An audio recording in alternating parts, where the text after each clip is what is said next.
Everybody asking how we doing, say we good. Don't need no one to tell me how to live just like they would. It ain't their business, but they in it, I don't know why. Revolved around my life after I found enough.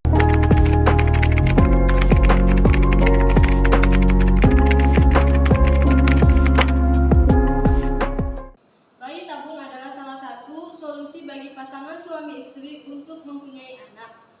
Bayi tabung adalah upaya kehamilan dengan proses pertemuan antara sel sperma laki-laki dan sel telur perempuan dalam suatu wadah khusus tanpa melalui segama. Proses bayi tabung adalah proses di mana sel telur wanita dan sel sperma laki-laki diambil untuk pembuahan, dan pembuahan tersebut terjadi di luar kandungan dan diisi di dalam satu tabung khusus. Kemudian di dalam tabung khusus tersebut terjadilah pembuahan dan terbentuklah zigot. Setelah terbentuknya zigot, kemudian janin itu dipindahkan ke dalam rahim seseorang sampai dia dilahirkan. Jika melakukan bayi tabung dengan alasan menjaga kondisi tubuh agar tetap penawan, apakah diperbolehkan? Jelas sangat tidak diperbolehkan, karena seorang ibu wajib untuk melahirkan anaknya ke dunia. Namun, jika seseorang sepasang suami istri tersebut mengalami kelainan dalam hal mempunyai anak, mungkin bisa diperbolehkan, itu pun dengan alasan yang darurat, seperti dijelaskan dalam ahli fikih, yaitu al-daruratu tubuhul mahzurat, yang artinya kebutuhan yang sangat penting itu diperlakukan seperti keadaan terpaksa atau darurat, dan keadaan darurat itu memperbolehkan hal-hal yang dilarang. Maka hal itu diperbolehkan dan itu termasuk mubah. Bagaimana pandangan hukum Islam dalam hal membesarkan janin semen suami dan ovum istri pada rahim wanita lain? Walaupun sel sperma dan sel telur itu dalam punya pasangan suami istri tetap tidak dihalalkan atau haram hukumnya, karena akibat tersebut terjadinya sosok ketiga dan bisa menyebabkan pada kemungkinan hari akan menimbulkan masalah seperti masalah kemahroman ataupun hak waris. Baik, selanjutnya yaitu tentang poligami.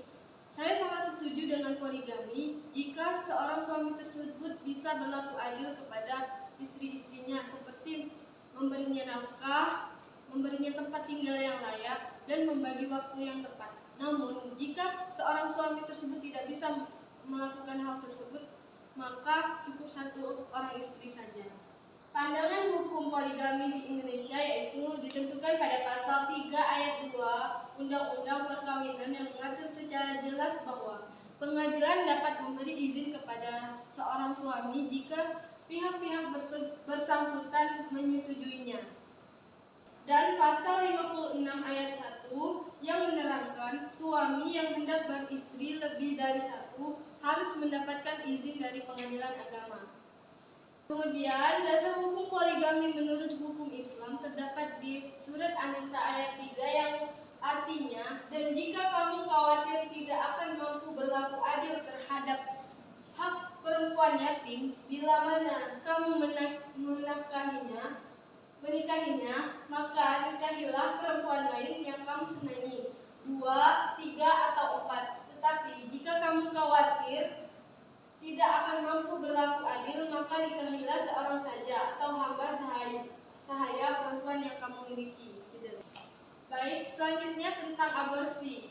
Aborsi adalah pengguguran kandungan, baik itu dilakukan secara sengaja maupun tidak sengaja. Aborsi merupakan tindakan mengakhiri kehamilan dalam suatu kandungan. Ulama berbeda pendapat tentang aborsi sebelum ditiupnya ruh di dalam bayi tersebut, yaitu sebagian ulama berpendapat boleh dan sebagian ulama tidak membolehkan hal tersebut. Namun jika pada saat bayi tersebut sudah ditiupkan ruhnya, maka hal itu semua ulama menyebutkan bahwa itu adalah haram. Bagaimana melakukan aborsi dengan alasan terindikasi bahwa anak yang dikatakan cacat, apakah boleh atau haram? Jawabannya, hukum positif di Indonesia dalam Undang-Undang Nomor 36 Tahun 2009 tentang Kesehatan Pasal 75 ayat 1, pada dasarnya setiap orang dilarang melakukan aborsi. Namun larangan tersebut dikecualikan berdasarkan Pasal 75 ayat 2 yang berbunyi, indikasi kedaruratan medis yang dideteksi sejak usia dini kehamilan, baik yang mengancam nyawa ibu dan atau janin yang menderita penyakit genetik berat dan atau cacat maupun yang tidak dapat diperbaiki sehingga menyulitkan bayi tersebut hidup di luar kandungan, maka diperbolehkan dengan alasan tertentu. Adapun solusi dan upaya untuk mencegah tindakan aborsi yaitu yang pertama dengan cara melalui perubahan hukum regulasi dengan mengatur aborsi dengan ketat. Yang kedua, melalui peran aktif masyarakat dan kelompok keagamaan yang berupaya memberikan pemahaman dan pendekatan moral kepada masyarakat tentang pentingnya menjaga janin agar tetap hidup dan mendorong untuk menghindari aborsi demi keselamatan hidup. Baik, itulah penjelasan dari saya. Jika ada salah kata saya mohon maaf. Akhir kata, wabillahi taufiq wal hidayah. Wassalamualaikum warahmatullahi wabarakatuh. Waalaikumsalam.